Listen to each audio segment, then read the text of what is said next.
আজকের এই বিশ্লেষণমূলক আলোচনায় সবাইকে স্বাগত। বিজন ভট্টাচার্যের যুগান্তকারী নাটক নবান্ন।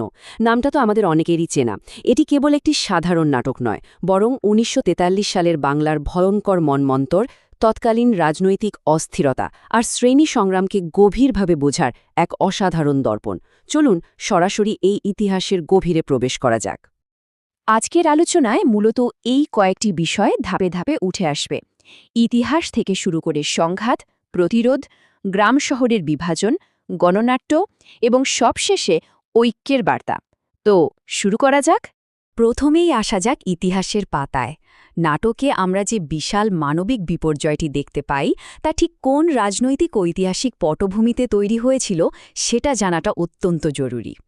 একটু পেছনের দিকে তাকালে আমরা দেখব কিভাবে একের পর এক ঘটনা বাংলার কৃষক সমাজকে ধ্বংসের দিকে ঠেলে দিয়েছিল। ১৯২৯ সালের বৈশ্বিক অর্থনৈতিক মহামন্দা থেকে শুরু করে ১৯৩৯-এর দ্বিতীয় বিশ্বযুদ্ধ আর তারপর ১৯৪২-এর আগস্ট আন্দোলনের রাজনৈতিক অস্থিরতা, এই সবকিছুরই এক চূড়ান্ত ও মর্মান্তিক পরিণতি ছিল ১৯৪৩-এর সেই ভয়াবহ মন্বন্তর। অনেকেরই হয়তো মনে হতে পারে দুর্ভিক্ষ কেবল প্রকৃতির খামখেয়ালিপনা, কিন্তু না, প্রকৃতির সাথে যুক্ত হয়েছিল রাজনৈতিক সিদ্ধান্ত। জাপানি আক্রমণের ভয়ে ব্রিটিশদের চাপিয়ে দেওয়া হঠাকারী পোড়া মাটি নীতি, অর্থাৎ নিজেদেরই শস্য পুড়িয়ে ফেলা এবং নৌকা ধ্বংস করার কৌশল সাধারণ মানুষকে মৃত্যুর মুখে ঠেলে দেয়। আর ঠিক সেই সুযোগটাই নেয় একদল সুবিধাবাদী। শুরু হয় অবাধ মজুতদারি আর কালোবাজারি। এবার চলুন দেখি এই বিশাল ঐতিহাসিক প্রেক্ষাপট কিভাবে শোষক আর শোষিত এই দুই শ্রেণীর মধ্যে এক অনিবার্য মানবিক সংঘাতের জন্ম দিল। নাটকে আমরা পরিষ্কার দুটো ভাগ দেখতে পাই। একদিকে রয়েছে হারুদত্ত বা কালীধনের মতো শোষক শ্রেণী, যারা মানুষের মৃত্যুকে পুঁজি করে কালোবাজারি ও নারী পাচারের মাধ্যমে নিজেদের মুনাফা লুটছে। অন্যদিকে আছে প্রধান সমাদদার ও কুঞ্জের মতো চরিত্র, যারা অভাবের মাঝেও নিজেদের মানবিকতা আর নৈতিক প্রতিরোধের জায়গা থেকে এক চুলও সরে আসেনি। শোষণের এই প্রক্রিয়াটি আসলে কেমন ছিল? গ্রামের জোদ্দার হারুদত্ত ক্ষুধার্ত মানুষের অসহায়ত্বের সুযোগ নিয়ে জলের দরে জমি কিনে নিচ্ছে।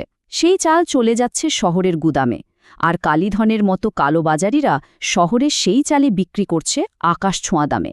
প্রান্তিক মানুষের রক্ত চুষে খাওয়ার এক নিখুঁত ও নিষ্ঠুর সরবরাহ শৃঙ্খল। তবে এই চরম শোষণের বিপরীতে প্রতিরোধটাও কিন্তু কম ছিল না। এবার আমরা নজর দেব নারী ও কৃষকদের তীব্র প্রতিরোধের দিকে। লড়াইয়ের এই ময়দানে পঞ্চান্ননী চরিত্রটি এক অভাবনীয় বিপ্লবী কণ্ঠস্বর। সে শুধু নীরবেই কষ্ট সহ্য করেনি, সরাসরি প্রশ্ন ছুড়ে দিয়েছে, বলি তোমাদের এই অক্ষমতার জন্য মেয়ে মানুষ কেন সহ্য করতে যাবে এই দুর্ভোগ? চরম দুর্যোগে পুরুষতান্ত্রিক সমাজের যে ব্যর্থতা, তার বিরুদ্ধে এর চেয়ে ধারালো প্রতিবাদ আর কী বা হতে পারে? মন্বন্তরের সময়ে নারীদের সংগ্রাম ছিল সবচেয়ে ভয়াবহ। লজ্জা নিবারণের এক টুকরো কাপড় নেই, জঙ্গলে লুকিয়ে থাকতে হচ্ছে। আর এই অসহায়তার সুযোগ নিয়ে সেবাশ্রমের নামে নারী পাচার করছে অসাধু ব্যবসায়ীরা। তা সত্ত্বেও ১৯৪২ সালের আগস্ট আন্দোলনে নারীদের যে অদম্য রাজনৈতিক স্পৃহা ছিল, তাই নাটকে অত্যন্ত স্পষ্টভাবে ফুটে উঠেছে। কৃষকদের অদম্য জেদের কথা যদি বলি, কুঞ্জ চরিত্রটি একেবারে চোখে আঙুল দিয়ে দেখিয়ে দেয়। নিজের চোখের সামনে ছেলেটাকে অনাহারে মারা যেতে দেখেও সে জমি বেচতে রাজি হয় না, কারণ সে বুঝেছিল তাদের আসল অসুখ কোনো মহামারী নয়, আসল অসুখ হল জোতদারদের চাপিয়ে দেওয়া এই কৃত্রিম অভাব আর অনাহার। এই পর্যায়ে আমরা দেখব গ্রাম আর শহরের চরম বিভাজন আর সামাজিক অবক্ষয়ের চিত্রটা। একটু খাবারের আশায় গ্রামবাসীরা যখন শহরের দিকে পাড়ি জমায়, তখন কি ঘটে?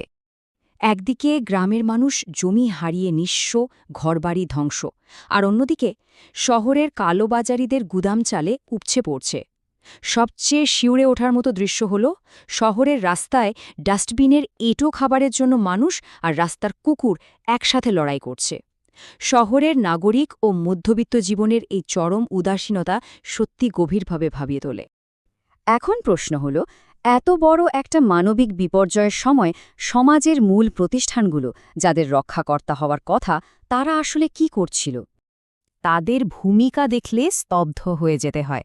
সাংবাদিকরা মানবিক সংকটের পাশে না দাঁড়িয়ে কঙ্কালসার পল্লীবধূর ছবি তুলে বেঙ্গলস ম্যাডোনা নাম দিয়ে ব্যবসা ভেদে বসেছে। আর চিকিৎসা কেন্দ্র, সেখানে না আছে ওষুধ, না আছে ডাক্তারদের কোনো ভ্রুক্ষেপ। রোগীদের কেবল মৃত্যুর জন্য অপেক্ষা করা ছাড়া আর কোনো উপায় ছিল না।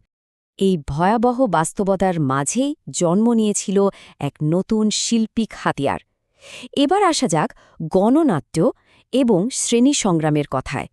১৯৪৩ সালে তৈরি হওয়া ভারতীয় গণনাট্য সংঘ বা আইপিটি-এর মূল উদ্দেশ্যই ছিল শিল্পকে কেবল বিনোদনের গণ্ডিতে আটকে না রাখা।